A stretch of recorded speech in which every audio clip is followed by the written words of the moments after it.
बोल शंकर भगवान की जय। 42वां अध्याय, श्याम सुंदर को महादेव जी का धनुष तोड़ना। सुखदेव जी ने कहा, हे परीक्षित, जब श्याम सुंदर सुदामा माली को वरदान देकर बाजार में गए तब क्या देखा कि कुब्जा मालिन कटोरियों में चंदन थाली में रखे हुए चली जाती है। श्याम सुंदर ने उसे देखकर हंसी से पूछा कि तुम किसकी स्त्री बहुत सुंदरी हो, ये चंदन कहाँ ले जाती हो, हमें दोगी?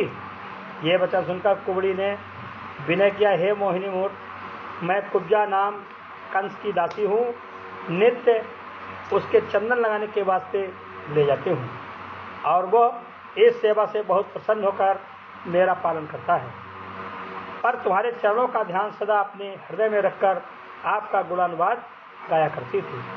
सो आज तुम्हारा दर्शन पाने से मेरा जन्म सफल हुआ और लोचनों का फल मिला।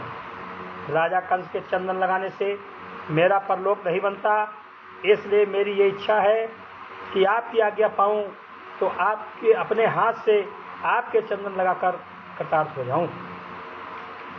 माखन प्रभु सो कुबरी यही विधि कहत सुनाए, मोहन मूर्ति श्याम की मन में रही लुभाए। नंद कुमार ने कुब्जा की सच्ची भक्ति व प्रीत देखकर उससे कहा कि बहुत अच्छा। ये वचन सुनते ही कुबड़ी ने बड़े प्रेम से श्याम बलराम के मस्तक व अंग पर विधि पूर्वक चंदन लगाया। श्याम सुंदर ने प्रसन्न होकर बलराम जी से कहा कि इस सेवा के बदले कुब्जा का अंग सीधा कर देना चाहिए। ऐसा कहकर श्री कृष्ण ने अपना पांव कुबड़ी के पैर पर रखकर 2 उंगलियां उसकी थोड़ी में लगाकर उसे उचका दिया, तो उसका कुबड़ बैठ गया और वो सीधी व अति सुंदरी हो गई। को करि सकै बखान जाहि बनाई आप हरि, भई रूप गुण खान कुब्जा मन आनंदयति।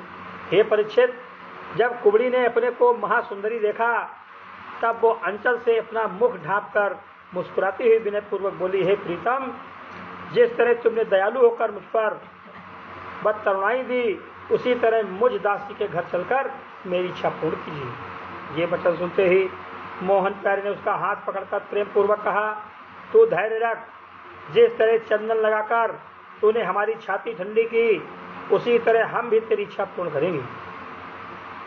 कंस नृपति को देख के हम आई हैं तुम धाम, यह कह कर आगे चले माखन प्रभु घनश्याम।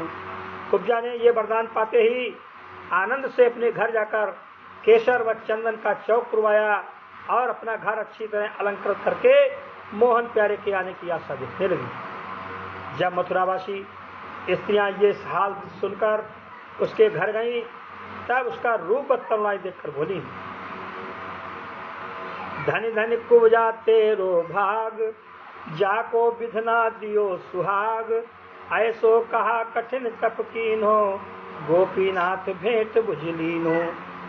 हे कुब्जा रानी, जब श्याम सुंदर तेरे घर आवे तब हमको भी उनका दर्शन कराना। इसी तरह मथुरावासी स्त्रियां कुब्जा की बड़ाई करती थी और श्याम बलराम ग्वाल वालों समेत हंसते हुए चले जाते थे। बाजार में जो मनुष्य जिस वस्तु का रोजगार करता था, वह रत्न वस्त्र पान मिठाई आज सोने व थाली चांदी की थालियों में रखकर उन्हें भेंट देते थे। श्री कृष्ण जी उनका क्षेम कुशल पूछकर मीठी बातों से उन्हें पसंद करते थे।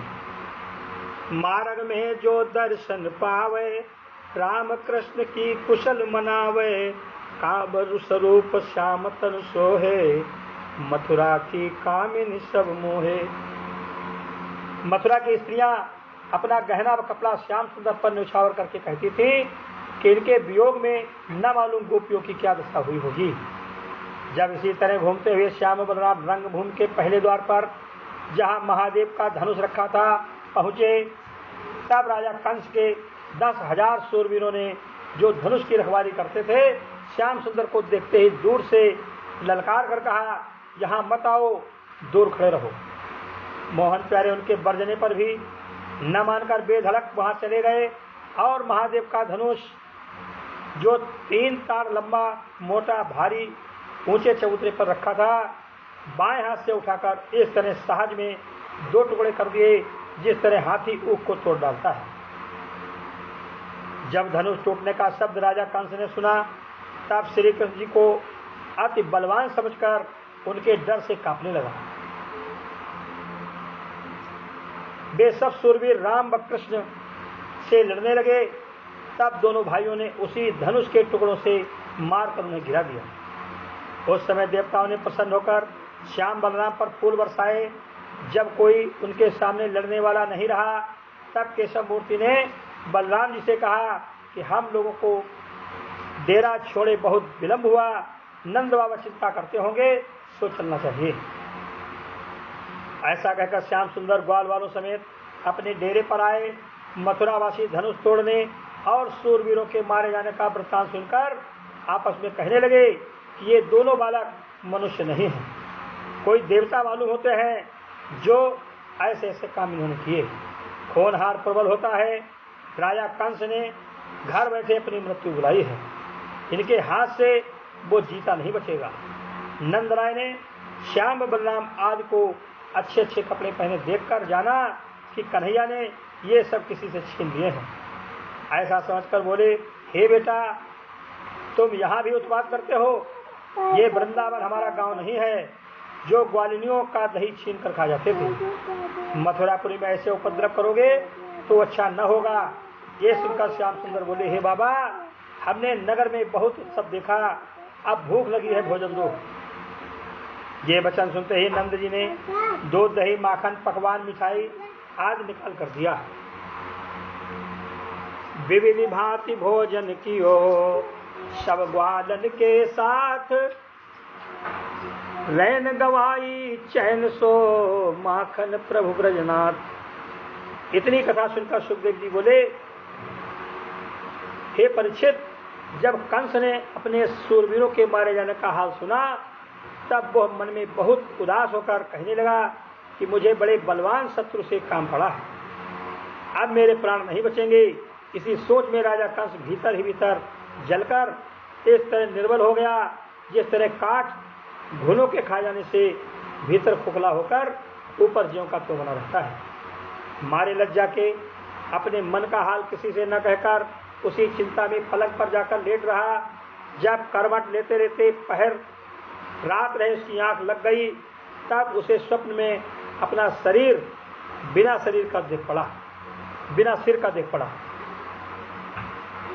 चंद्रमा के 2 टुकड़े दिखलाई दिए, अपनी परछाई में छेद मालूम हुआ, सूर्य का प्रकाश झरोखों में से देख पड़ा, सोने के सामान वृक्ष दिखलाई दिए, लाल फूलों का हार अपने गले में देखा, अपने को नंगे शरीर रेत में नहाते, तेल अंग पर मले, गदहे पर चढ़े, शमशान में भूत प्रेतों के साथ मुर्दों से गले मिलते देखा। वृक्षों में अग्नि लगी हुई दिखलाई दी। ये बुरा स्वप्न देखते ही कंस घबराकर उठ बैठा। उसे केशव मूर्ति के डर से नींद नहीं आई। इस पर भी वो प्रातः समय सभा में बैठकर अपने सेवकों से बोला कि रंगभूमि में बिछौने बिछवाकर सब राजाओं को जो धनुष यज्ञ देखने आए हैं बुलाओ और ब्रजवासी नंदादिक व यदुवंशियों को बुलाकर यथा योग्य सबको बैठाओ। कुश्ती लड़ने का अखाड़ा तैयार करो, मैं भी वहां आता हूँ। योद्धा सभी बुलाए के किन सो कहो सुनाए, अब ही रचो बनाए के रंग भूमि तुम जाए। ये आज्ञा पाते ही उन लोगों ने रंगभूमि की रचना करके सब किसी को बुला भेजा और यथा योग्य स्थान पर उन्हें बैठा दिया। चालूर, मुष्टिक, सल, तोसल, कोट आज पहलवान अपने अपने चेलों समेत अखाड़े में आकर इकट्ठे हुए और घमंड से ढोल बजाकर ताल ठोकने लगे। राजा कंस भी अभिमान पूर्वक वहां आकर बहुत ऊंचे मचान पर जहां जड़ाऊ सिंहासन बिछा था बैठ गया। नंद उपनंद आदि राजा कंस को भेंट देकर ग्वाल वालों समेत एक मचान पर बैठे। उस समय कंस ने चालूर व मुष्टिक आदि पहलवानों को बुलाकर कहा, आज तुम लोग श्याम बलराम को कुश्ती लड़कर मार डालो, तो हम तुम्हें बहुत सा द्रव्य देंगे। पहलवानों ने हाथ जोड़कर विनय किया, महाराज हम लोग सामर्थ्य भर धोखा न करेंगे। इतनी कथा सुनाकर सुखदेव स्वामी बोले, हे राजन, उस समय ब्रह्मा व महादेव आदि देवता वैकुंठनाथ का दर्शन करने और विजय देखने के वास्ते अपने अपने विमानों पर चढ़कर आकाश में आ पहुंचे और मथुरावासी स्त्री व पुरुष इतने वहां इकट्ठे हुए जिनकी गिनती नहीं हो सकती। माखन प्रभु के दर्श की सबके मन में चाय, प्रफुल्लित ठाड़े भये रंग भूमि में आए। बोल शंकर भगवान की जय। 43वां अध्याय श्याम बलराम का कुबलिया पीड़ हाथी को मारना। सुखदेव जी ने कहा, जब प्रातः समय राजा कंस रंगभूमि में जाकर बैठा और सब लोग वहां जाकर इकट्ठे हुए, तब श्याम बलराम जी ग्वाल वालों समेत रंगभूमि के द्वार पर, जहां कुबलिया पेड़ हाथी झूम रहा था, पहुंचे। देखी मतंग द्वार मतवारो, गजपाल ही बलराम पुकारो, सुनो महावत बात हमारी, देहु द्वार ते गज तुम तारी। तुमसे ये बात हम कहते हैं कि अपना हाथी हटाकर हमें राजा कंस के पास जाने दो, नहीं तो अभी हाथी समेत तुम्हें मार डालेंगे। तो श्याम सुंदर को बालक न जानकर तीनों लोगों का मालिक समझ, दुष्टों के को मारने और पृथ्वी का भार उतारने के वास्ते इन्होंने जन्म लिया है। ये वचन सुनते ही हाथीवान हंसकर बोला कि तुम गौ चराने वाले त्रिभुवनपति नहीं हो गए, शूरवीरों की तरह बातें करते हो। मैं जानता हूँ कि तुमको दैत्यों के मारने और धनुष तोड़ने से अभिमान उत्पन्न हुआ है। जब तक इस गज से जो 10,000 हाथी का बल रखता है न लड़ोगे, तब तक राजसभा में न जाने पाओगे। तुम ऐसे सुंदर होकर क्यों अपने प्राण देने के लिए यहाँ आए हो? किसी शूरवीर को ऐसी सामर्थ्य नहीं है जो इस हाथी से लड़ सके। इन्हीं दिनों के लिए कंस ने यह हाथी पाल रखा था। आज इसके हाथ से तुम्हारे प्राण बचना कठिन है। ये बात सुनते ही केशव मूर्ति ने बालों का जूड़ा लपेटकर रेशमी उपरना कमर से बांध लिया। तभी को पिहलधर कहो, सुन रे मूढ़ पुजात, गज समेत पटको अभी, मुख संभाल कहु बात। ये सुनते ही जैसे गजपाल ने हाथी को अंकुश देकर बलराम की ओर झोंका, वैसे ही कुबलिया पेड़ बादल के समान गरजता हुआ उन पर दौड़ा। उस समय बलभद्र ने एक ऐसा मुक्का उस हाथी के मारा कि वो सूंड सिकोड़ कर चिल्लाता हुआ पीछे को हट गया। ऐसा बल ऋषि रमण का देखते ही बड़े बड़े शूरवीर जो वहां खड़े थे अपने मन में हार मानकर कहने लगे कि इन दोनों बालकों को कौन जीत सकेगा। गजपाल ने भी डर कर विचार किया कि यदि ये लड़के हाथी से नहीं मारे गए जाएंगे तो राजा कंस मुझे जीता न छोड़ेगा। ऐसा समझकर गजपाल ने हाथी को बड़े जोर से अंकुश मारकर श्याम बलराम की ओर दौड़ाया। जब हाथी ने झपटकर मोहन प्यारे को सूंड से लपेट लिया और पृथ्वी पर पटक कर दोनों दांतों से दबाया, उस समय देवता व ग्वालवाल व मथुरावासी ये हाल देखकर परमेश्वर से श्याम सुंदर की कुशल मनाने लगे। केशव मूर्ति ने छोटा रूप बनाकर दोनों दांतों के बीच में चले जाने से अपने को बचा लिया और वहां से कूदकर सम्मुख खड़े हो गए। फिर ताल ठोककर हाथी को ललकारा। श्याम सुंदर की ये फुर्ती देखते ही सब छोटे बड़े बेडर होकर हंसने लगे। जब हाथी ललकार सुनकर फिर उनकी ओर दौड़ा, तब वृंदावन बिहारी पेट के तले से निकलकर पीछे चले गए और उसकी पूंछ पकड़कर 100 पग तक इस तरह हाथी को पीछे घसीटा जिस तरह गरुड़ जी सर्प को घसीट ले जाते हैं। जब वो हाथी मुरली मनोहर की ओर फिरा, तब बलराम जी ने उसकी पूंछ पकड़कर खींच लिया। फिर दोनों भाई उस हाथी को कभी पूंछ, कभी सूंड, कभी मुक्का मारकर ऐसे खिलाने लगे जैसे बिल्ली चूहे को खेल खिलाकर मारती है। जब वो हाथी एक भाई पर झपटता, तब दूसरा भाई उसे मुक्का मारकर छिटक जाता था। कभी श्याम बलराम उसके नीचे, कभी पीछे, कभी दोनों दांतों के बीच में, कभी सामने जाकर मुक्का व तमाचा मारकर अलग हो जाते थे। कभी उसके दोनों दांत पकड़कर पीछे हटा देते और कभी पूंछ पकड़कर खींच ले जाते थे। यद्यपि धावे कोपी के मोड़ हिलावत जाए, माखन प्रभु गोपाल सो तदपि न कछु बसाए। जब वो हाथी दौड़ते दौड़ते और मुक्का तमाचा खाते खाते निर्बल हो गया, तब श्याम सुंदर ने सूंड पकड़कर ऐसा झटका मारा कि हाथी मूर्छित होकर पृथ्वी पर गिर पड़ा। उस समय श्याम सुंदर ने उसकी छाती पर पांव रखकर उसके दोनों दांत उखाड़ लिए और वही दांत उसके मस्तक पर ऐसे मारे कि वो मर गया। तब एक दांत आप लेकर दूसरा बलराम जी को दे दिया। ये हाल देखकर जब हाथीवान और राजा कंस के शूरवीर लड़ने के लिए सम्मुख आए, तब श्याम बलराम ने उन्हीं दांतों से उनको भी मार डाला। उस समय देवताओं ने आकाश से दोनों भाइयों पर फूल बरसाए और मथुरावासियों ने प्रसन्न होकर कहा कि कंस अधर्मी ने बिना अपराध इन दोनों बालकों के मारने के वास्ते हाथी खड़ा किया था, सो बहुत अच्छा हुआ जो हाथी मारा गया। जो भूपति मनसा करी सो कछु हुई है नाहि, प्रकट कंस के काल हैं आए मथुरा माही। उस समय हाथी के लोहू का छींटा श्याम बलराम के कपड़ों पर पड़ा हुआ कैसा सुंदर मालूम होता था, जैसे बरसात में वीर बहुटी पृथ्वी पर शोभा देती है। उनके मुखार बिंद पर पसीना ऐसा दिखलाई देता था जिस तरह कमल के फूलों पर ओस की बूंदें रहती हैं। जब श्याम बलराम हाथी के मारने के उपरांत ग्वाल वालों समेत हंसते हुए धीरे धीरे रंगभूमि के बीच जाकर खड़े हुए, तो सभा वालों ने उनको अपनी अपनी इच्छा अनुसार देखा। जाकी रही भावना जैसी, प्रभु मूरति देखी तिन तैसी। हे परीक्षित, श्री कृष्ण जी ने गीता में अर्जुन से कहा है कि मेरे जिस रूप का ध्यान कोई करे, मैं उसी रूप का दर्शन उसको देता हूँ। सो चालू रात पहलवानों को श्याम बलराम महाशूरवीर दिखलाई दिए। मथुरा की स्त्रियों को काम रूप अति सुंदर देख पड़े। ग्वाल वाल उनके साथियों ने अपना मित्र व भाई बंधु जाना। नंदादिक ग्वालों ने अपना लड़का समझा। जो राजा कंस के मित्र वहां पर थे, वे लोग श्याम बलराम को शत्रु रूप देखकर डर गए।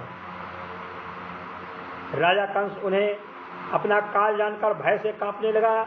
यदुवंशियों ने उनको अपनी रक्षा करने वाला समझा। योगियों और ज्ञानियों को पूर्ण ब्रह्म दिखलाई दिए। दूसरे लोगों ने केशव मूर्ति को देखकर जाना कि ये वही बालक हैं जिसने छोटी अवस्था में पूतना राक्षसी को मारा, यमलार्जुन को जड़ से उखाड़ डाला और गोवर्धन पहाड़ अपनी उंगली पर उठाकर राजा इंद्र का आसमान तोड़ा। अघासुर, धेनु, प्रलंब, केशी आदि दैत्यों को मारकर काली नाग को यमुना से निकाल दिया। गोकुल वृंदावन में ऐसे ऐसे कठिन काम किए जिसका हाल सुनकर आश्चर्य मालूम होता है। आज कुबलिया पेड़ हाथी को लड़कों के खेल के समान मार डाला। कुछ लोग उनको बालक देखकर सोच करके कहते थे कि कंस बड़ा निर्दयी और बड़ा अधर्मी है, जो छोटे छोटे कोमल बदन बालकों को बरजोरी पहलवानों से कुश्ती लड़ाकर इनके प्राण लेना चाहता है। यहाँ से उठ चलो, ये अधर्म न देखना चाहिए। रीति अनीति निहारिक कहें परस्पर लोग, अब यह ठौर अधर्म को नहीं बैठने योग। जब ऐसा विचार कर बाजे उनमें से उठ गए और बाजे अपना अंचल फैला फैला कर परमेश्वर से यह वरदान मांगने लगे कि जिस तरह श्याम सुंदर ने महादेव का धनुष तोड़कर हाथी को मारा है, उसी तरह ये पहलवान भी इनके हाथ से मारे जाएंगे। इतनी कथा सुनाकर सुखदेव जी ने कहा, हे राजन, जिस समय मोहन प्यारे उस अखाड़े में जाकर खड़े हुए, उस समय चाणूर और मुष्टिघात पहलवानों ने अनेक रंग की जांघियां पहने हुए चारों ओर से आकर उन्हें घेर दिया। चाणूर पहलवान ने निकट जाकर वैकुंठनाथ से कहा कि आज मेरे राजा का चित्त उदास है, मन बहलाने के वास्ते मुझे तुम्हारे साथ कुश्ती लड़ाकर देखना चाहते हैं, इसी वास्ते तुम्हें यहाँ बुलाया है। नौकरों को अपने मालिक की आज्ञा माननी चाहिए। सो आओ, हम और तुम कुश्ती लड़कर राजा को प्रसन्न करें। रीति धर्म अनुरीति की सब जानत मन माही, स्वामी काज ते जगत में आओ कछुर उत्तम नाही। हमने सुना है कि तुम कुश्ती लड़ना अच्छा जानते हो, वन में ग्वाल वालों के साथ लड़ा करते थे।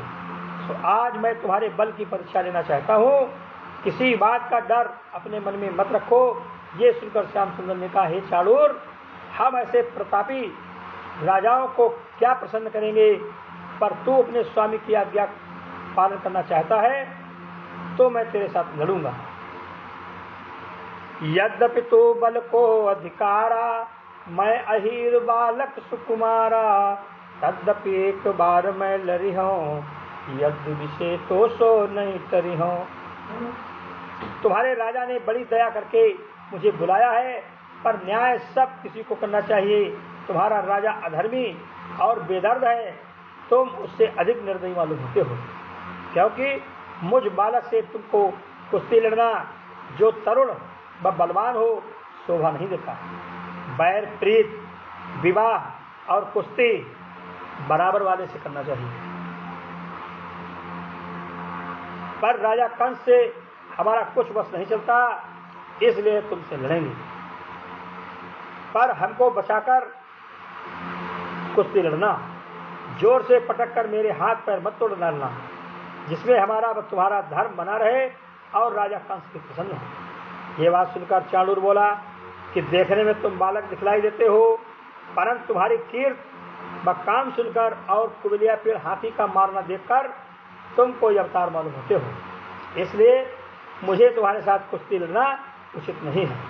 पर क्या करूं, अपने स्वामी की आज्ञा न मानूं तो मेरा धर्म जाता है। फिर चाणूर कहो हरसाई, तुम्हारी गति जानी नहीं जाई, तुम बालक मानुष नहीं दो, कीन्हे कपट रूप सुर को। खेलत धनुष खंड कहे द्वय करे, मार्यो तुरत कुबल यातरे, तुमसे लड़े हानि नहीं होए, यह बातें जाने सब कोए। तो शंकर भगवान की जय।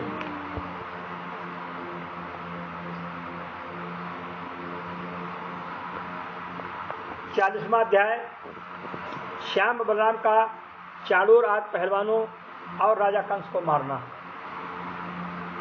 सुखदेव जी बोले, हे परीक्षित, जब ऐसी बातें कहकर मोहन प्यारे चाणूर से और बलभद्र जी मुष्टिक पहलवान से कुश्ती लड़ने लगे, तब मथुरावासियों ने बालक व जवान की कुश्ती देखकर आपस में कहा कि राजा कंस को इस कुश्ती लड़ाने से मना करे तो वो अधर्मी हमें मार डालेगा और इस जगह बैठे रहने में हमारा धर्म नहीं रहता, इसलिए यहाँ से उठ जाना उचित है। जो अनीति देखे नहीं ताको पाप न होए, जो जैसी करनी करे वो फल पावत सोए। हे राजन, जो मनुष्य श्याम सुंदर को बालक जानते थे वो ऐसा विचार कर वहां से बाहर चले गए और जाते समय कंस को श्राप देकर कहने लगे कि यह अपने अधर्म का दंड अवश्य पावेगा।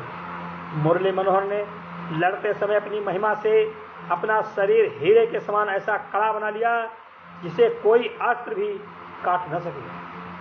जब श्याम सुंदर ने हाथ से हाथ, सिर से सिर, छाती से छाती, थोड़ी से थोड़ी, पैर से पैर चाणूर से मिलाया, तब चाणूर ने अपने अनेक दांव पे लगाकर श्याम सुंदर को पकड़ना चाहा, पर वे उसके हाथ नहीं आए।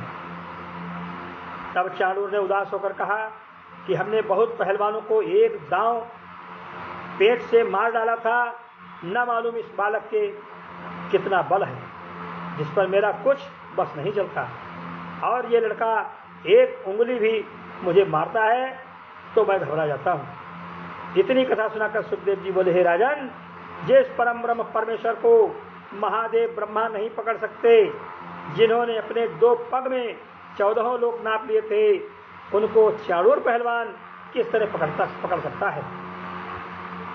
चाड़ूर व मुश्तिक श्याम बलराम की महिमा नहीं जानते थे, पर उन्होंने पिछले जन्म बड़ा तप किया था, जिसके प्रताप से उनका शरीर वैकुंठनाथ के अंग से स्पर्श होता था। ये बात ब्रह्मादिक देवताओं को भी जल्दी नहीं प्राप्त थी। जब चाड़ूर अपने छल बल से केशव मूर्ति पर झपटता था, तब वो पीछे कूद कर बचाते थे। मोहन मुख पर शर्म जल सोहे अति सुखदाय, जो फूलन के पात पर रहे ओस लपटाए। जब चाड़ूर ने पीछे हटकर एक मुक्का श्याम सुंदर की छाती पर बड़े जोर से मारा और उनके अंग पर फूल से भी चोट नहीं लगी, तब नंदलाल जी ने उसके दोनों हाथ पकड़कर अपने सिर के चारों ओर घुमाया और ऐसा पृथ्वी पर पटका कि उसका शरीर अखाड़े की मिट्टी में धंस गया और प्राण निकल गए। जिस तरह बालक चींटी को पकड़कर मार डाले, उसी तरह बलराम जी ने भी मुश्तिक पहलवान को कुश्ती लड़कर मार डाला। दोनों पहलवानों का चैतन्यात्मा वैकुंठ में पहुंचा। जब उसके मारने के उपरांत शल तोशल और कूट पहलवान खड़क लेकर श्याम सुंदर से लड़ने के लिए आए, तब केशव मूर्ति ने बाएं पैर से लात मारकर शल व तोशल को और बलराम जी ने बाएं हाथ के मुक्का से कूट पहलवान को मार डाला। इन पांचों के मरते ही बाकी पहलवान जो उसके साथी व चेले वहां थे, अपने प्राण लेकर भाग गए। ये दशा देखते ही मथुरावासी व हरिभक्त लोग प्रसन्न होकर आपस में कहने लगे कि बड़ा भाग्य उस पृथ्वी का समझना चाहिए जहां इन लड़कों के चरण पड़ते हैं। गो बग्वाल वालों की बराबरी कोई नहीं कर सकता, जो इनके साथ दिन रात रहकर अपना जन्म सफल करते हैं। गोपियां धन्य हैं जो आठों पहर मोहिनी मूर्ति का ध्यान अपने हृदय में रखकर इनके साथ प्रीत करती हैं। जो जीव ब्रज गोकुल में जन्म लेकर श्याम सुंदर का दर्शन करता है, उसको देवताओं से उत्तम समझना चाहिए। ब्रजवासिन के भाग्य की महिमा कही न जाए, जिनके चित्त में नित वसे माखन प्रभु यदुराय। राजा कंस ने पापी होने पर भी हमारे साथ बड़ी भलाई की, जिसके बुलाने से हम लोगों ने वैकुंठनाथ का दर्शन पाया है। नहीं तो इनका दर्शन मिलना देवताओं को कठिन है। हे राजन, उस समय मथुरावासियों ने इसी तरह श्याम बलराम की बहुत स्तुति की। देवताओं ने आकाश से उन पर फूल बरसाए। मथुरापुरी में ये समाचार सुनकर सब छोटे बड़े आनंद हो गए। राजा कंस के सिवा और जितने लोग रंगभूमि पर थे, सब प्रसन्न होकर राम कृष्ण की जय जयकार करने लगे। राजा कंस चाड़ूर आदि पहलवानों के मारे जाने से बहुत उदास होकर मथुरावासियों से कहने लगा कि तुम लोग श्री कृष्ण जी की विजय होने से प्रसन्न होकर बाजा बजाते हो। जब उसकी बात का किसी ने उत्तर नहीं दिया, तब उसने क्रोध से चिल्लाकर अपने साथी दैत्यों और वीरों से कहा कि तुम लोग इन लड़कों को बाहर ले जाकर खड़क से मार डालो और गोप गालों को बांध लो। वसुदेव देवकी को उग्रसेन समेत मार डालो। रंगभूमि का फाटक भीतर से बंद कर दो। ये वचन सुनते ही जब उन्होंने नंगी तलवार लेकर श्याम बलराम को जा घेर दिया, तब दोनों भाइयों ने एक क्षण में बहुत से दैत्यों को मार डाला। बाकी दैत्य मुरली मनोहर के भय से अपने प्राण लेकर भाग गए। जब वसुदेव देवकी ने श्याम बलराम के आने का हाल सुना, तब वे व्याकुल होकर परमेश्वर से उनकी कुशल मनाने लगे। बार बार करुणा करें धरे धरणी पर शीस, मम पुत्रन के हुजियो रक्षपाल जगदीश। जब मोहन प्यारे अंतर्यामी ने माता पिता को दुखी जानकर कंस का ये वचन सुना, तब ये प्रण किया कि आज कंस को मारकर वसुदेव और देवकी को छुड़ाना चाहिए। ऐसा विचार कर श्याम सुंदर ने अपना छोटा रूप बना लिया और इस तरह कूद कर कंस के मचान पर चढ़ गए, जिस तरह बाज कबूतर पर झपटता है। उन्हें देखते ही पहले कंस ने विचारा कि भाग जाऊं, फिर मन में धैर्य धरकर जब उन पर खड़क चलाने लगा, तब नंदलाल जी उसका बार बचाकर उसे खेल खिलाने लगी। उस समय देवताओं ने विमानों पर आकर आकाश में विनय किया कि हे परम ब्रह्म परमेश्वर, कंस महापापी को तुरंत मार डालो, इसके मारने में विलंब न करो। ये बात सुनते ही श्याम सुंदर ने ऐसा प्रकाश अपने शरीर में प्रकट किया कि जिसकी चमक न सहकर कंस ने अपनी आंखें बंद कर ली। मोहन प्यारे ने पैर के ठोकर से उसका मुकुट गिरा दिया और सिर के बाल पकड़कर मचान से पृथ्वी पर पटककर तीनों लोकों का बोझा अपने शरीर में लिए हुए उसके ऊपर कूद पड़े। जब धरणी में आए के पर्यो उतानो भूप, उरयू पर दर्शन दियो श्याम चतुर्भुज रूप। हे राजन, बैकुंठनाथ के कूदते ही कंस के प्राण निकल गए। आठों प्रहर सोते जागते बैठते उठते खाते पीते चलते फिरते श्याम सुंदर का रूप उसकी आंखों में बसा रहता था, इसलिए मुक्ति पदवी पर पहुंचा। माखन प्रभु के रूप की महिमा यगम अपार, जाके सुमिरन ध्यानते तरत सकल संसार।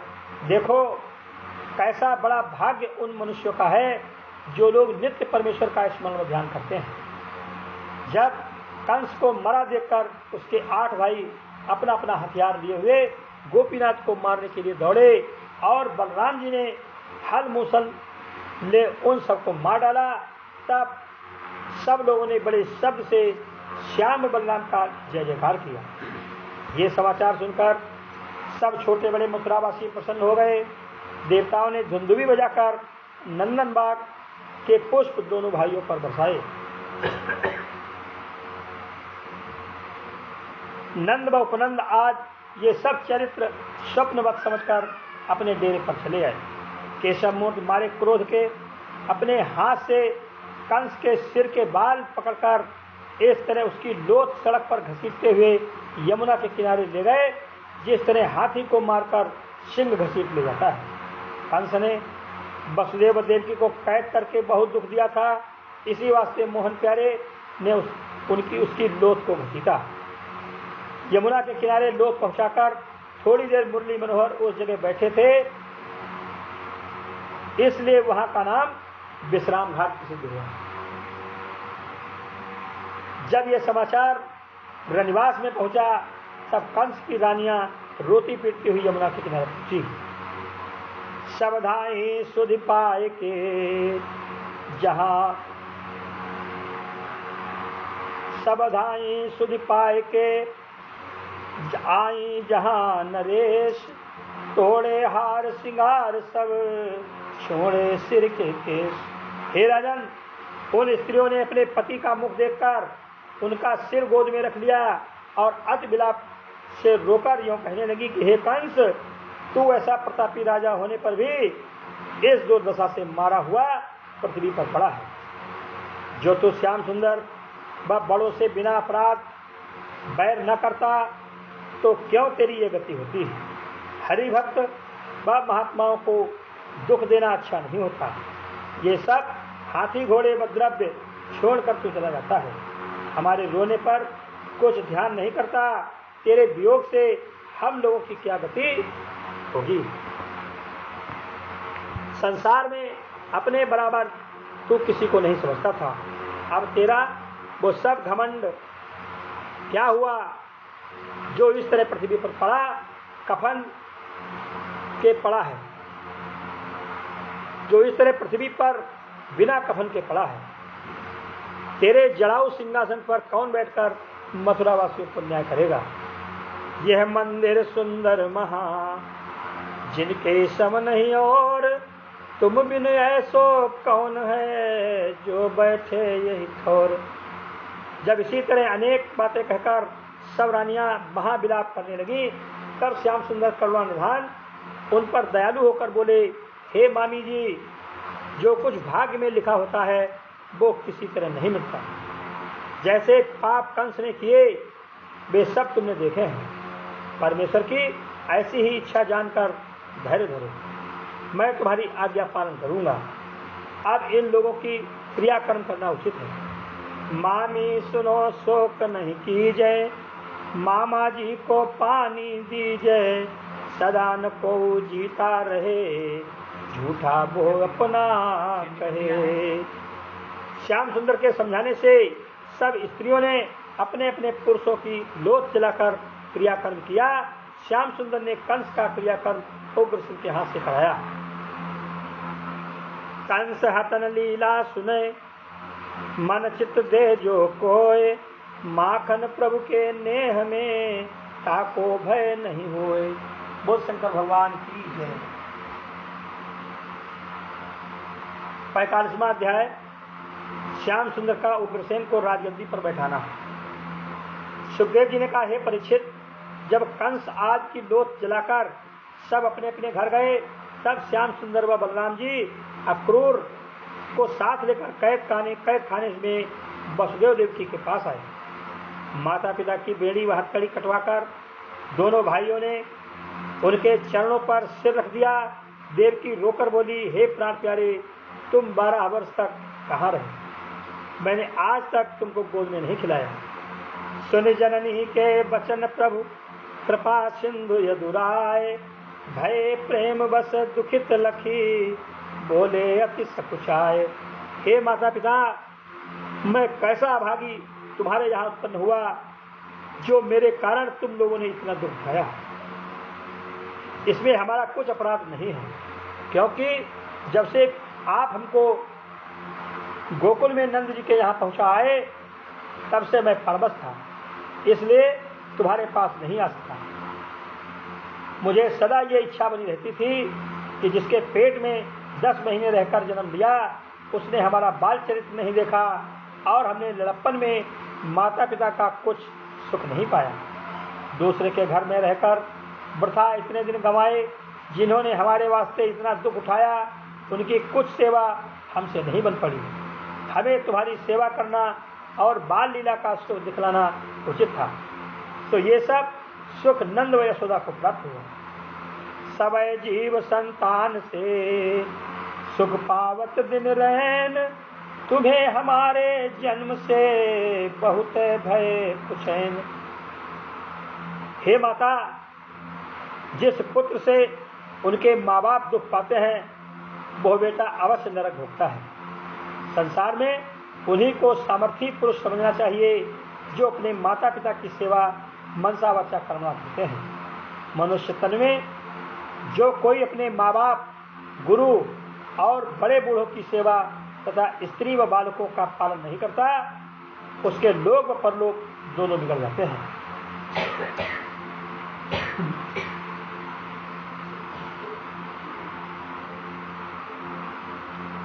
तात मात सो प्राण धन, कपट करे जो कोय, ताको तीनों लोक में कभी भलो नहीं होए। हे पिता, मैं ब्रह्मा की आयु पाकर जन्म भर तुम्हारी सेवा करूं, तो भी आपसे पूर्ण नहीं हो सकता। इसलिए तुम्हारा ऋणिया होकर ये विनय करता हूं कि मेरा अपराध क्षमा कीजिए और सब दुख व सुख अपने कर्मानुसार समझिए। हे माता, अब तुम सोच छोड़कर आनंद मनावो। मैं तुम्हारी आज्ञानुसार स्वर्ग व पाताल जाने से नहीं डरूंगा और अष्ट सिद्ध नवनिधि तुम्हारी दासी बनी रहेंगी। यद्यपि हम अब गुण भरे प्रकट महासाध, तद्यपि सुत हित जानिक क्षमा करो अपराध। जब ये बात सुनकर वसुदेव देवकी को ज्ञान प्राप्त हुआ, तब उन्होंने समझा कि ये हमारे पुत्र नहीं, त्रिभुवन पति हैं। इन्होंने अपनी इच्छा से पृथ्वी का भार उतारने के लिए अवतार लेकर जो जो काम किया है, वो मनुष्य नहीं कर सकता। ऐसा समझकर वो दोनों मोहन प्यारे की स्तुति करने लगे।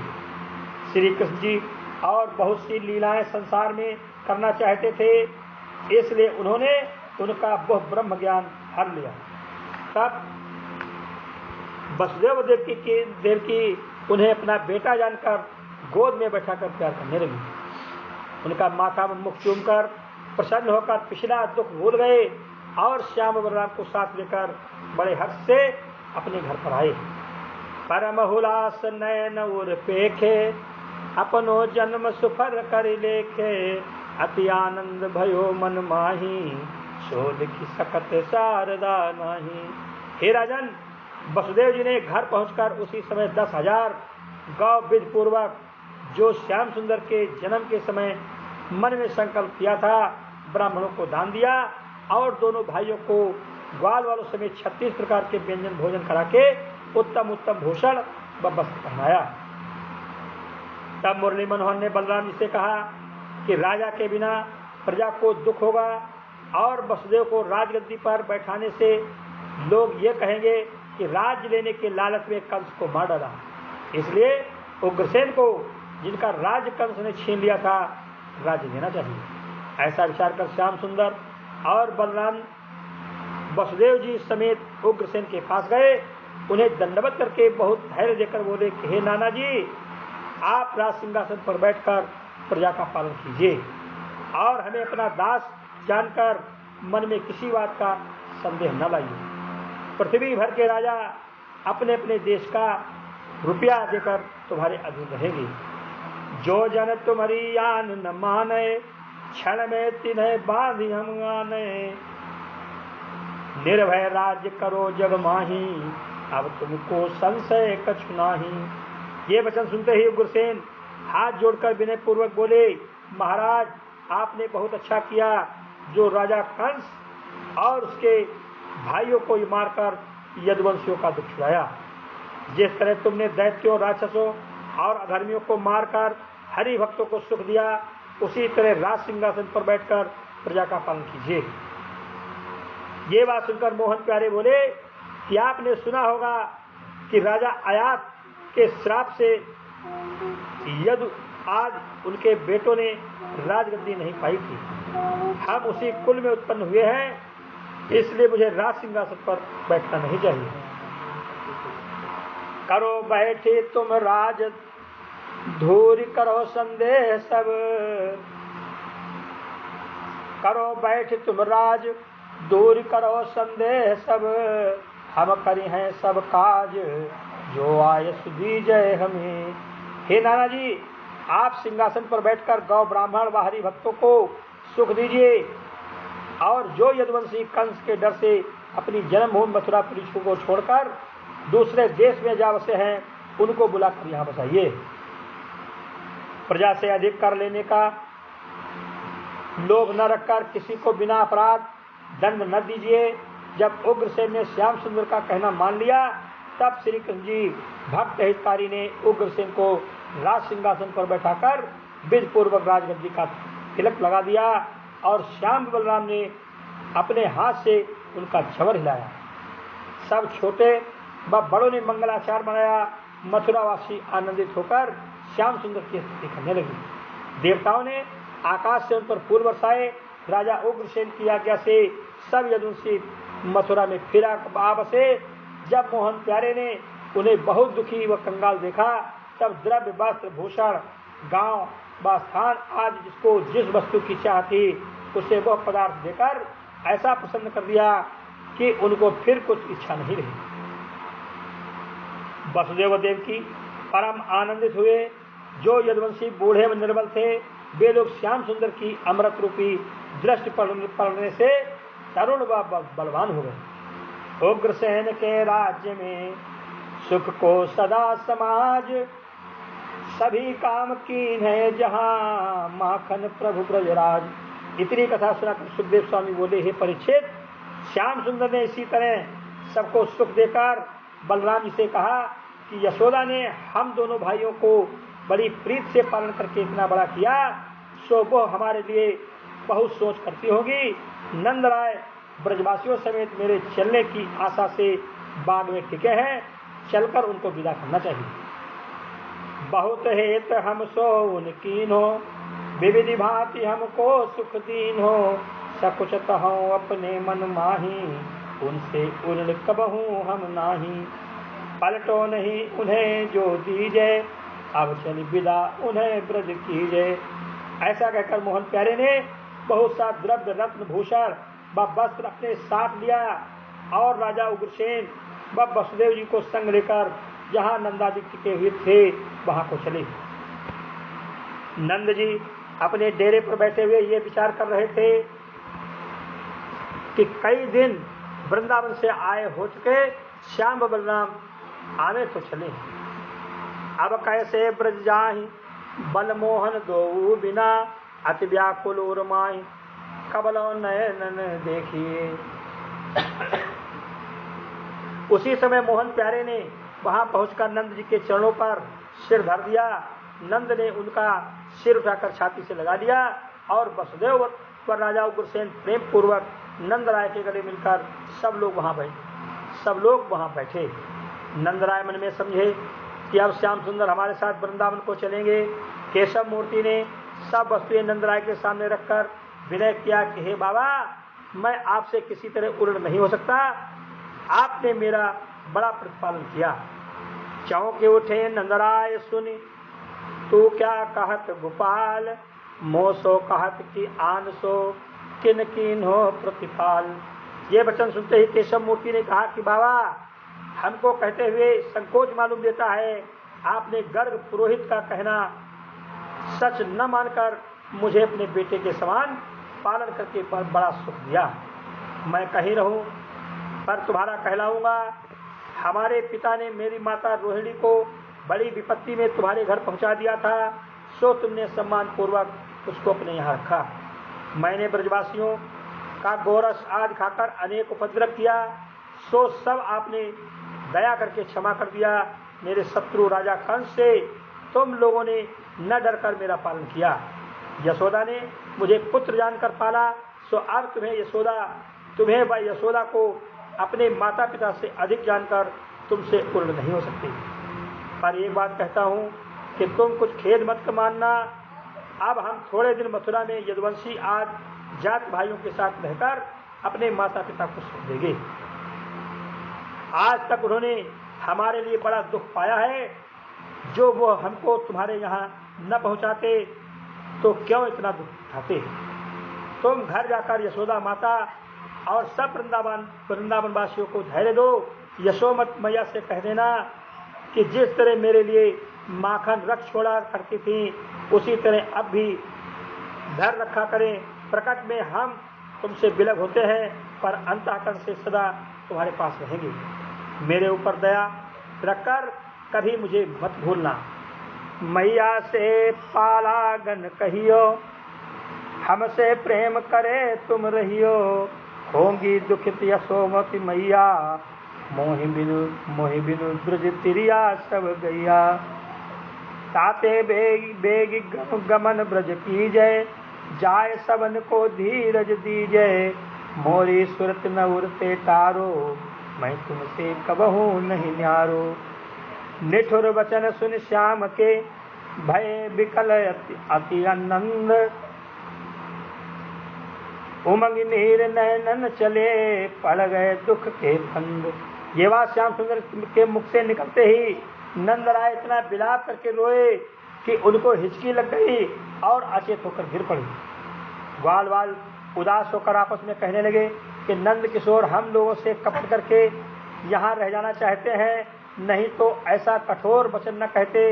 ऐसा विचार कर श्री रामा ग्वाल ने कहा कि मोहन प्यारे, अब मथुरा में तुम्हारा क्या काम है, जो ऐसे निर्दयी होकर रोते हुए अपने बूढ़े बाप को विदा करके यहाँ रहना चाहते हो। राजा कंस को तुमने मारा तो अच्छा किया, अब वृंदावन में चलकर वहाँ का राज्य करो। मथुरा की राजधानी देखकर लोभ न करना चाहिए। हाथी घोड़ा द्रव्य व राज्य देखकर मूर्ख लोग लोभ करते हैं। तुमको वृंदावन के समान सुख कहीं नहीं मिलेगा। हे भाई, तुम वृंदावन छोड़कर दूसरी जगह मत रहो। कदाचित निर्दयी होकर यहाँ रह जाओगे तो राधा आज 16,000 गोपियाँ जो दिन रात तुम्हारा चंद्रमुख देखकर अपनी आंखें ठंडी करती थी, और 5,000 ग्वालवाल जो तुम्हारे साथ गौ चराते समय मुरली की ध्वनि सुनकर अपना जन्म सफल जानते थे, वे सब तुम्हारे बिना कैसे जीवेंगे। हे नंद किशोर, तुम मेरा कहना न मानकर हम लोगों की प्रीत छोड़ दोगे तो यहाँ रहने में तुमको क्या यश मिलेगा। जिस उग्रसेन को तुमने राज्य दिया है, दिन रात उसकी सेवा करनी पड़ेगी। ये अपमान तुमसे किस तरह सहा जाएगा। इसलिए वृंदावन को चलो। ब्रजबन नदी बिहार विचारो, गायन को मन ते न विसारो, नहीं छोड़े तुमको ब्रजनाथा, चली हैं सभी तुम्हारे साथा। इसी तरह ग्वाल वालों ने श्याम सुंदर से अनेक बातें कही, पर उन्होंने नहीं माना। तब कुछ ग्वाल वाल श्याम बलराम के साथ मथुरा में रहने के लिए तैयार होकर नंदराय से बोले कि आप निश्चिंत होकर घर को चलिए, हम लोग पीछे से इनको साथ लेकर वृंदावन में पहुंचते हैं। ये वचन सुनते ही नंद जी विरह सागर में डूबकर चित्र के समान चुपचाप खड़े होकर मोहन प्यारे का मुख देखने लगे और मारे सोच के ऐसा घबरा गए जिस तरह सांप काटने से मनुष्य व्याकुल हो जाता है। विरह व्यथा कष्ट तमहा जानत हो सब कोय, जासो बिछुरत प्राण प्रीति, ताकि गति कछु होए कहोए। ये उनकी दशा देखकर बलराम जी ने नंदराय से कहा कि आप इतना सोच क्यों करते हैं, थोड़े दिन में हम लोग यहाँ का काम करके तुमसे यहाँ मिलेंगे। हरि प्रकटे भूभार उतारण, कहो गर्ग तुम सो सब कारण, मात पिता हमरो नहीं को, तुम्हारे पुत्र कहा वह दो। हे बाबा, वृंदावन का ऐसा सुख दूसरी जगह मिलना कठिन है, इसलिए तुम्हारा घर छोड़कर कहीं नहीं जाऊंगा। हमारी माता अकेली वहाँ व्याकुल होती होगी, इसलिए आपको यहाँ से विदा करते हैं, जिसमें तुम्हारे जाने से उनको धैर्य हो। ये वचन सुनते ही नंद जी महाव्याकुल होकर श्याम सुंदर के चरणों पर गिर पड़े और रोकर बोले, हे बेटा, एक बार तुम दोनों भाई मेरे साथ चलकर अपनी माता आज को धैर्य देकर फिर चले। हम मैं तुम्हारा चरण छोड़कर वृंदावन नहीं जा सकता। तुम्हारी माता माखन रोटी तैयार करके बैठी हुई राह देखती हूँ, मैं उससे क्या कहूँगा। तुम जल्दी घर को चलो। क्यों जीवे बिनु दर्शन पाए, भय निठुर मथुरा क्यों आए। हे बेटा, हमने 12 वर्ष तक पालन कर तुमको सयाना किया, पर तुम्हारे प्रताप व महिमा को नहीं जाना। अब वसुदेव जी के बेटा होकर तुमने गर्ग जी का वचन सच्चा किया। जब जब हम पर दुख पड़ता था, तब तब तुम हमारी रक्षा करते थे। तुमको अपने वियोग में हम लोगों को मारना था, तो उसी दिन गोवर्धन हमारे ऊपर क्यों नहीं गिरा दिया। उसके तले हम सब लोग दबकर मर जाते, तो आज ये दशा क्यों देखनी पड़ती। देख प्रीति अति नंद की, मन वसुदेव सिहाती, सकुच रहे सब प्रेम बस, कहीं न सकत कछुआत। जब इसी तरह नंदादिक रोने व विलाप करने लगे, तो मोहन प्यारे ने उनकी दशा देखकर विचारा कि ये लोग हमारे वियोग में जीते न बचेंगे। तब उन्होंने अपनी माया उन पर फैला दी और हंसकर कहा, हे बाबा, तुम क्यों उदास होते हो। मैं तुमसे कहीं दूर न जाकर 3 कोस पर यहाँ रहूँगा। मेरी माता यशोदा और सब स्त्री पुरुष वृंदावनवासी हमारे वास्ते सोच करते होंगे, इसलिए उनको धैर्य देने के लिए तुमको विदा करता हूँ। जब परमेश्वर की माया व्यापने से नंदराय को कुछ धैर्य हुआ, तब वो हाथ जोड़कर बोले, हे जगन्नाथ, तुम मथुरा में रहना चाहते हो तो मेरा क्या बस है। हम तुम्हारी आज्ञा से वृंदावन को जाते हैं, पर ब्रजवासियों को मत भूलना। मेट लियो संताप सब कियो सकुत की बाखान, भरसाखा 14 भुवन, सुर मुनि वेद पुराण। ये वचन सुनते ही वसुदेव जी नंदराय को बहुत द्रव्य रत्नादिक देकर विनय पूर्वक बोले, हे नंद जी, जो उपकार तुमने मुझ पर किया है उससे मैं उर्ण नहीं हो सकता। इन दोनों बालकों को अपना जानकर यहाँ वहाँ रहने में कुछ भेद मत समझना। हे राजन, ये बात सुनकर नंदराय ने श्याम सुंदर को दंडवत की, 5-7 ग्वाल वालों को वहाँ छोड़ दिया और सबको साथ लेकर रोते पीटते वृंदावन चले। सब लोग मथुरा की ओर पीछे फिरकर देखते जाते थे। चले सकल मग सोचत भारी, हारे सर्वस मनहु जुआरी, काहू सुध नाही, लटपट चरण परत मग माही। जब श्याम सुंदर नंद जी आज को विदा करके राजा उग्रसेन और वसुदेव समेत राज मंदिर पर पहुंचे तब यदुवंशी लोग ब्रजवासियों की प्रीत देखकर आपस में उनकी बड़ाई करने लगी। रास्ते में नंद जी मोहन प्यारे की महिमा याद करके ब्रजवासियों से कहते जाते थे कि हमने बड़ा अपराध किया जो परम ब्रह्म परमेश्वर से अपनी गौएं चरवाई। थोड़ा सा दही व मक्खन गिराने व खिलाने के कारण यशोदा ने उनको ऊखल से बांध दिया। इस पर भी उन्होंने अपनी बड़ाई नहीं छोड़ी। गोवर्धन पहाड़ उठाकर ब्रजवासियों की रक्षा की। मेरे लेने के वास्ते वरुण लोक में दौड़ गए। हम लोगों ने अपने अज्ञान से उन्हें नहीं पहचाना। तब नंदराय जी ऐसी बातें अपने साथियों से कहते और पछताते हुए वृंदावन के निकट पहुंचे। तब मोहन प्यारे के विरह में अचेत होकर गिर पड़े। यशोदा जो आठों पहर मथुरा की राह निहारा करती थी, जब उन्होंने देखा कि गोप बग्वाल वृंदावन की ओर चले आते हैं, तब वे बड़े हर्ष से इस तरह दौड़कर श्याम बलराम को देखने चली जिस तरह बछड़े को देखकर गौ दौड़ती है। धाई अति हर्षित भई सुनत रोहिणी माय, दर्श आस धाई सबे ब्रज क्रिया हुलसाए। जब उन्होंने नंदराय के पास पहुंचकर श्याम बलराम को नहीं देखा, तब यशोदा ने घबराकर नंद जी से पूछा कि हे कंत, तुम मेरे राम व कृष्ण को कहाँ खोकर उनके बदले ये गहना व कपड़ा ले आए। जिस तरह अंधा मनुष्य पारस पत्थर नहीं पहचानता और उसे फेंक कर पीछे रोने व पछताने के सिवा कुछ हाथ नहीं आता, उसी तरह तुम मेरे अनमोल लाल को अपने हाथ से खोकर ये सब कांच कहाँ उठा लाए। उनके बिना ये सब द्रव्य व रत्न लेकर क्या करेंगे। हे मूर्ख, जिनके क्षण भर अलग होने से छाती फटती थी, अब उनके बिना हमारा दिल कैसे कटेगा। मेरे बरजने पर भी तुम उन्हें बरजोरी लिवा ले गए। अब उनके बिना हम लोग अंधे होकर किस तरह जीवेंगे। ये वचन यशोदा का सुनते ही नंद जी आंखें नीची किए हुए रोकर बोले, हे प्रिया, सत्य है ये सब भूषण व वस्त्रादि श्री कृष्ण ने मुझे दिए, पर यह शुद्ध नहीं है कि किसने दिए। श्याम सुंदर की बातें तुझसे क्या कहूँ, उनकी कठोरता सुनकर तुझे बड़ा दुख होगा। जब वे कंस को मारकर मेरे पास आए, तब अपने को वसुदेव जी का बेटा बतलाकर प्रीति हरण बातें कहने लगे। उनका वचन सुनते ही जब मैं अचंभा मानकर रोने लगा, तब मुझे बहुत धैर्य देकर विदा कर दिया। हे प्रिया, हमने तो तभी गर्ग मुनि के कहने से उनको नारायण जाना था, पर मायावश होकर उनको पुत्र समझते थे। अब पुत्र भाव छोड़कर परमेश्वर के समान उनका भजन करना चाहिए। जब यशोदा ने ये सब हाल नंदराय से सुना, तब वो और अधिक मायावश होकर रोने लगी।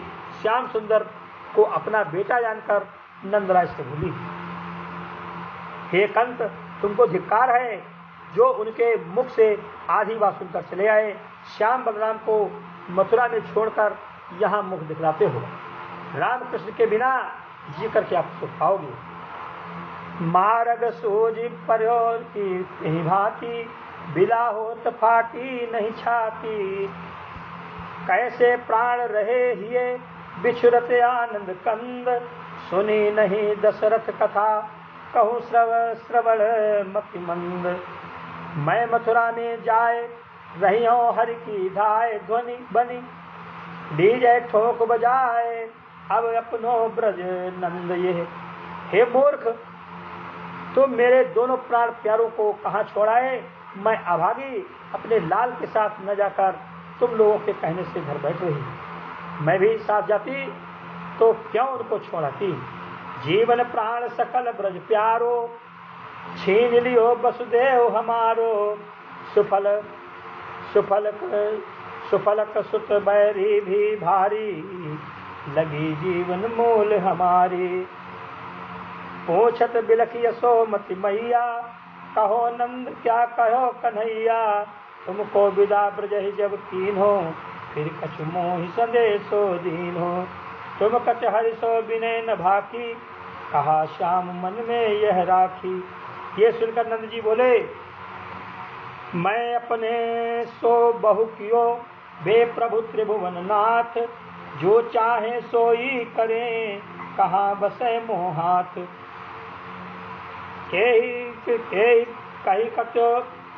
कही के तो ही प्रणाम, बहुर श्याम ऐसो कहो। करी कहे कछु सुर काम, मिली हो तुमसे आए कर। बलराम जी ने ऐसा कहा है कि मेरी माता दुखी न होने पावे, तुम जाकर उनको धैर्य देना, कुछ दिनों में हम भी आकर उनसे मिलेंगे। यशोदा ये संदेशा अपने लाल का सुनते ही सोच में डूब गई। नंद व यशोदा आज सब ब्रजवासी मुरली मनोहर का बाल चरित्र याद करके रोते पीटते हुए अपने अपने घर आए, पर बिना श्याम बलराम उनको वृंदावन उजाड़ सा मालूम होता था। नंद व यशोदा कभी गोपीनाथ को अपना बेटा जानकर उनकी याद में रोते, कभी ईश्वर का भाव समझकर उनके चरणों का ध्यान करते थे। केशव मूर्ति के विरह में सब पशु पक्षी ग्वाल और गौ आज व्याकुल होते थे। कुंजों के फल फूल कुमिला गए। जब श्याम सुंदर ने उन ग्वाल वालों को जो मथुरा में रह गए थे कुछ दिन उपरांत भूषण व वस्त्रादि देकर विदा किया, और उन लोगों ने वृंदावन में आकर नंदलाल जी का सब चरित्र जो उन्होंने कुब्जा आज से किया था ब्रजवासियों से कहा। तब गोपियों ने कुबड़ी का समाचार सुनते ही सौतिया डाह से बड़ा सोच किया और विश्वास माना कि अब नंदलाल जी वृंदावन नहीं आवेंगे। ये बात समझते ही ब्रजवाला इकट्ठी होकर एक दूसरे से कहने लगी, देखो श्याम सुंदर ने त्रिलोकीनाथ होकर ऊंच नीच जात का कुछ विचार नहीं किया और कुब्जा को सुंदर रूप देकर अपनी रानी बना लिया। दूसरी बोली कि कुब्जा ने मोहन प्यारे को ऐसा वश में किया है कि उसकी आज्ञा बिना कोई काम नहीं करते, अब वह उनको क्यों यहाँ आने देगी। अक्रूर ने आकर हमारे चित्तचोर से कुबड़ी का संदेशा कहा था, इसी वास्ते वे मथुरा जाकर बसे हैं। दूसरी ने एक गोपी से पूछा कि तूने कुब्जा को देखा है या नहीं। वो बोली कि मैं दही बेचने मथुरा गई थी, तब उसको देखा था। वो मालिन की बेटी बहुत टेढ़ी थी, तो उसको देखकर सब लोग हंसा करते थे। श्याम सुंदर ने लाज व धर्म छोड़कर दासी को अपनी रानी बनाया। ये बात सुनकर हम लोगों को लज्जा आती है। दूसरी बोली कि हे सखी, तुमने ये बात नहीं सुनी। कुब्जा सदा श्याम की प्यारी, बेभरता वो उनकी वो नारी।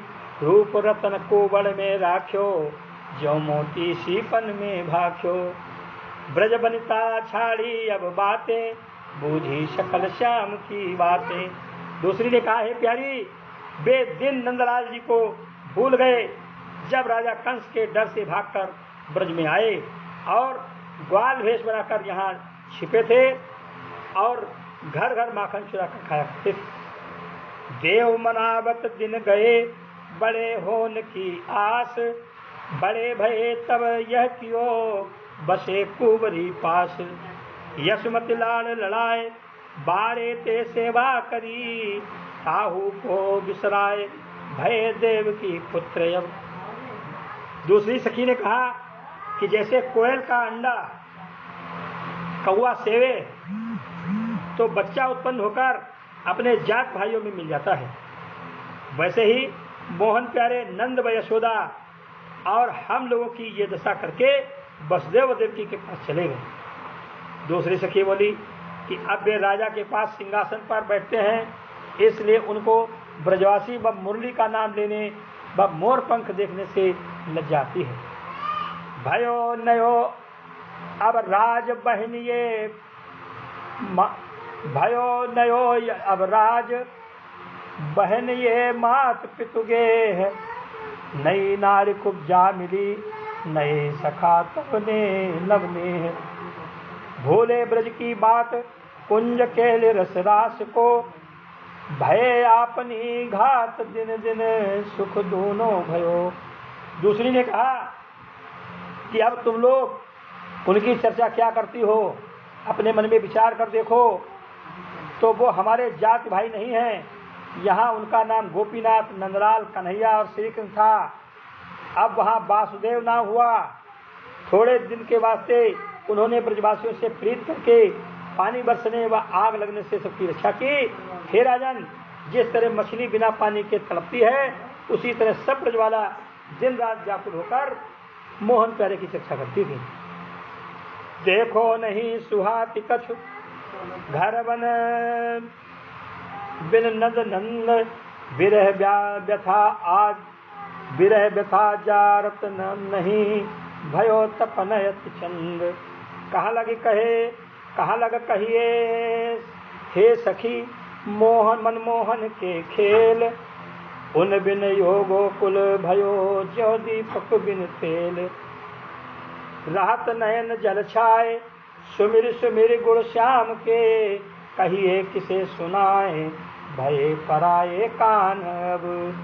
दूसरी गोपी बोली कि कोई मनुष्य मथुरा में जाकर मोहन प्यारे से कहता कि सब ब्रजवाला तुम्हारे विरह सागर में डूब रही हैं, सो तुम जल्दी पहुंचकर उन्हें अथाह जल से बाहर निकालो और तुम वृंदावन में फिर आकर बसो।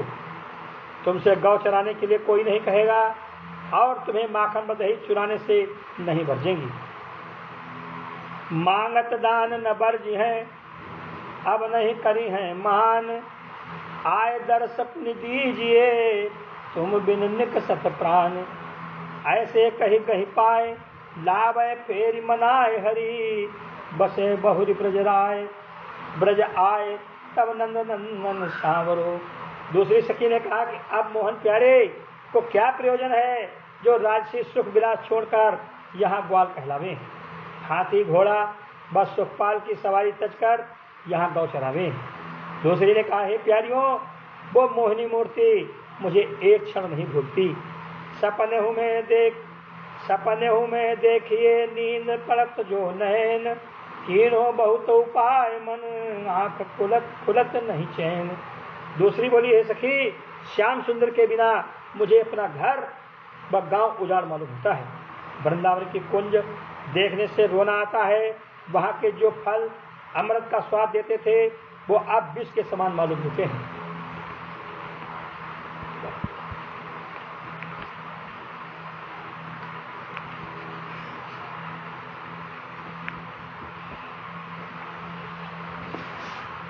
वो शंकर भगवान की जय।